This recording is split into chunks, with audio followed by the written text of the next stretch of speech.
Por favor, si alguien está utilizando el micrófono y no está haciendo ninguna intervención, se lo puede apagar porque el ruido no permite que se escuche bien la clase.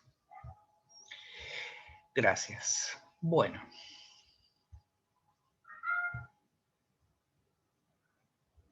Entonces, vamos a recapitular rápidamente lo que acabamos de ver hace un momento y vamos a continuar con lo que aún queda por ver de edad contemporánea. Habíamos dicho que la edad contemporánea comienza en el año 1789 con la Revolución Francesa.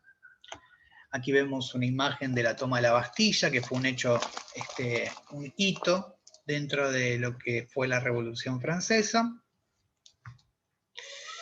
Y por supuesto que la edad contemporánea comienza en 1789 y continúa hasta nuestros días, ¿sí?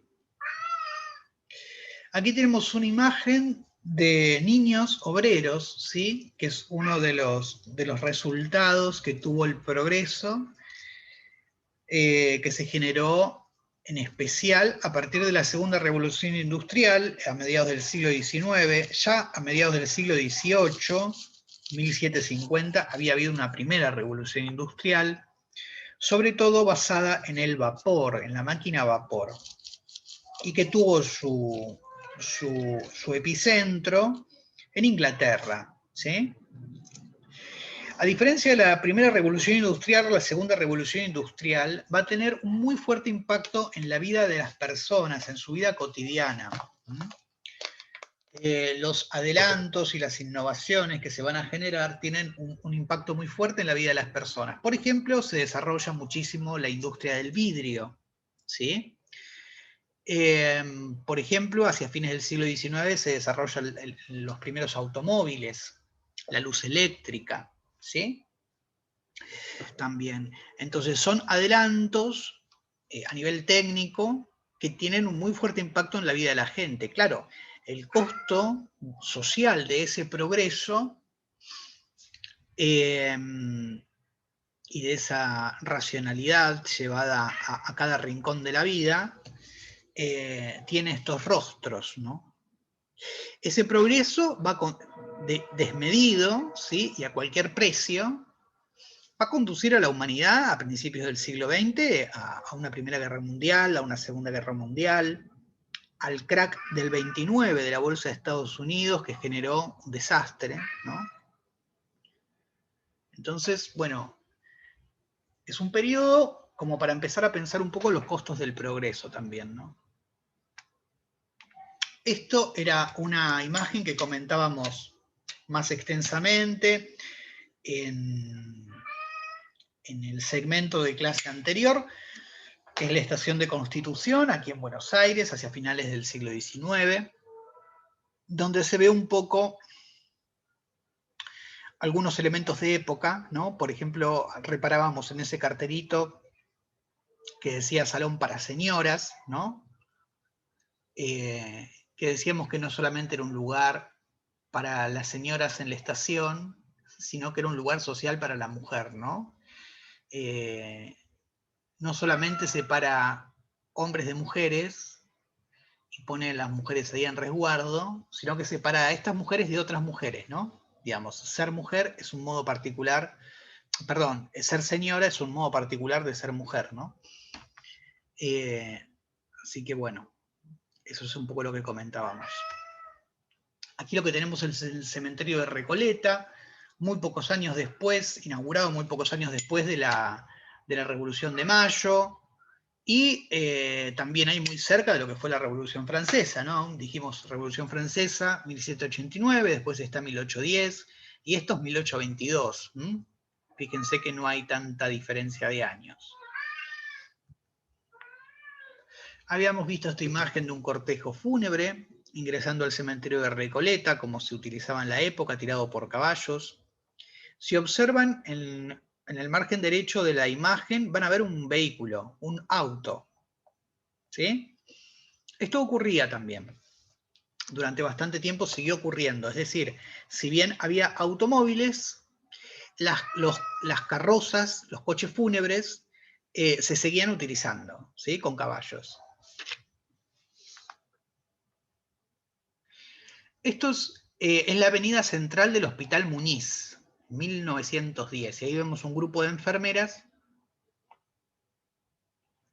que están llevando, no sé, una serie de objetos, se están trasladando, ¿no? Probablemente para hacer su trabajo. Se las ve caminando por la avenida principal del hospital. Fíjense cómo está ordenado en pabellones el hospital, ¿no? Separado en pabellones con grandes espacios abiertos en el medio. Eso tiene que ver con un diseño higienista también, ¿no? Para que el aire circule. Un poco esa idea. A principios del siglo XX en Argentina, va a haber una gran corriente inmigratoria que va a llegar al país, y el lugar en el que se va a alojar esa inmigración es en los conventillos. A fines del siglo XIX en Argentina, en Buenos Aires, hubo una epidemia de fiebre amarilla. ¿Oyeron hablar de esa epidemia? Sí, lo escuché. Sí, profe. Bueno, ¿qué escucharon? ¿Qué saben? Así es como se formaron los barrios, por ejemplo, de San Telmo, puede ser, porque se abandonó toda la zona por la epidemia. Mucha gente murió, obviamente. Exacto, incluso el presidente se rajó. Sí. Rivadavia. Entré en el Sarmiento, ¿no era? ¿O no? Tengo No, me entendido. estoy confundiendo. Creo que era. No, no estoy seguro. Ahora me confundiste. Creo que Hay es. que googlear. Creo que es Rivadavia. No, perdón. No estoy seguro si es Rivadavia o Sarmiento. Creo que es. Bueno, Sarmiento, puede ser Sarmiento, sí. Creo que sí, profe, porque sí, por eso después el tren se llamó Sarmiento. Tenés razón, es Sarmiento. Sí, sí, él era presidente en ese momento. Y bueno, abandonan todas estas grandes casonas, que eran casas donde vivía una familia, ¿sí? Eran casas de gente de mucho dinero, y estas casas se tabican, se dividen, se subdividen, y ahí se alojan muchas familias, ya no una, ¿no? Como verán, tenían un poco este estilo los conventillos. Muchos niños. Ahí tenemos otra imagen típica de conventillo. Lo que vemos ahí en el medio es un aljibe, lo que hace pensar que esta casa originalmente era una casa de gente de dinero, ¿sí? Porque los aljibes no estaban en cualquier casa. Después había un aljibe público también. Según el estilo de higiene de la época, para que el agua, eso colecta agua de lluvia, ¿sí? Y se le solía poner en el fondo, se tiraba en el fondo del aljibe una tortuga o un sapo, ¿no? Para que se comiera, digamos, los bichitos y las cosas que se generaban ahí, ¿no? Imagínense. Y esa es el agua que se consumía. A principios de siglo, esos aljibes va a empezar a haber una política pública de saneamiento donde los aljibes se tenían que cerrar y no se podían utilizar más. Ahora, ¿qué pasa? Al estar cerrados, también eran un peligro, ¿sí? ¿Por qué? Por dos cosas. Primero, que la gente empezó a tirar basura y desperdicios adentro de los aljibes, y eso generaba un foco de infección grande. Y por otro lado, también incluso en algún caso se ha encontrado por ahí, por ejemplo, una persona, ¿no? Muerta, que la han tirado ahí adentro. Entonces, luego de esos acontecimientos que se empezaron a ver, se empezó a tratar de directamente clausurarlos definitivamente, los aljibes, porque eran una situación de riesgo, ¿no? Lo que implicaban.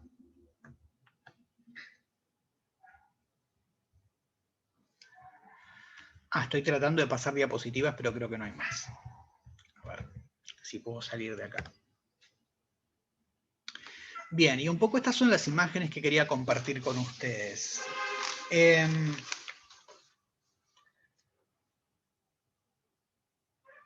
Bien, a ver, estoy leyendo aquí.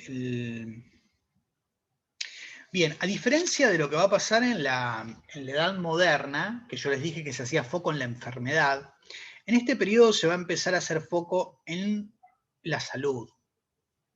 Y se van a empezar a ver un poco las razones sociales de las enfermedades, ¿no? Y no tanto, es decir, se empieza a ver al sujeto en su contexto, no al individuo clínico, ¿no? Eso es típicamente de la modernidad. La modernidad hace foco, como decíamos, en lo patológico, en la enfermedad y en el individuo clínico. Mientras que en la edad contemporánea se hace foco en la salud y en una persona, digamos, que está dentro de un contexto social, ¿no? ¿Me siguen lo que digo? Sí, profesor. A ver si puedo retornar a la clase.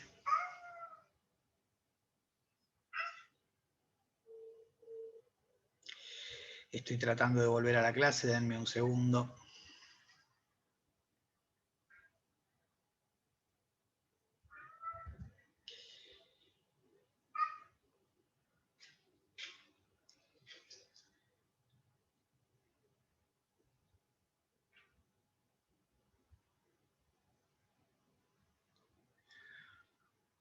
Bien. Bien, ahí está. Entonces, como les decía, se le va a dar más importancia al sujeto en su contexto, ¿sí? Por ejemplo, pensemos el dengue. ¿Cómo se pensaría el dengue desde la modernidad y cómo se pensaría el dengue en la edad contemporánea?